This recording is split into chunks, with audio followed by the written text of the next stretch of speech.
Oh, wait, meron bang magandang use ang empathy? I mean, puring-puri na natin si sympathy. But, Catching a may criminal. Ha?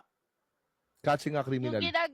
ginagawa ng Criminal Minds, yung BAU, Yeah. Behavioral Analysis Unit, kasi they are thinking like criminals. Parang ganun sila. And if ako Yeah. ito yung trauma ko, they would understand yung history, yung trauma. That's how they profile. They start profiling criminals.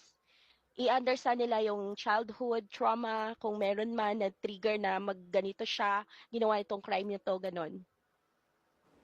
Yeah. Because if you actually understand them, you can actually predict where they're going and what they're going to do. But why isn't sympathy enough for it to, bakit kailangan empathy?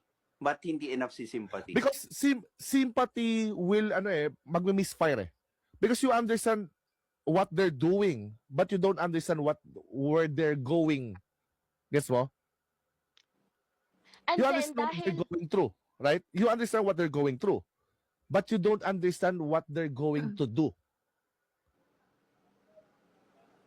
Because kulang ng emotions? Hindi, Hindi. kulang yung May access mo sa emotion knowledge. ka. May emotion. Kulang ka sa access ng experience ng tao. Okay. Hindi ba Ay, pwedeng maidagdag ayaw mo ko lang. lang? You just simply don't care? Maidagdag ko lang, kasi nga si empathy is driven by emotion siya, no? Madalas doon nila nakakatch. Yeah.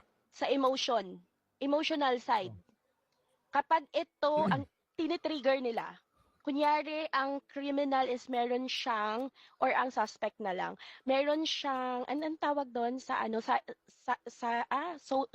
sociopath, ganon. Ganon. Meron silang tinitrigger, like, Jessie, tama yung sinabi, highlight mo tong Amora Tarap. Ano yan?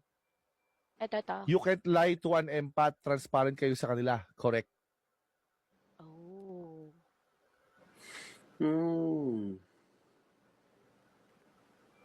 Yung sudden clues, yung mga shift ng emotion mo, yung shift ng mood mo na parang, oh man, you cannot hide from me. Okay. Yeah, kahit Kaya- sinungaling sila, parang alam mo yun, naiintindihan mo, may something eh. Alam mo.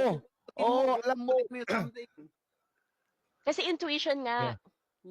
Yeah. I see. Malakas ang intuition ng empath. Malakas ang intuition ng empath. Doon mo makikita talaga na ipagkakaiba ng empath sa hindi empath.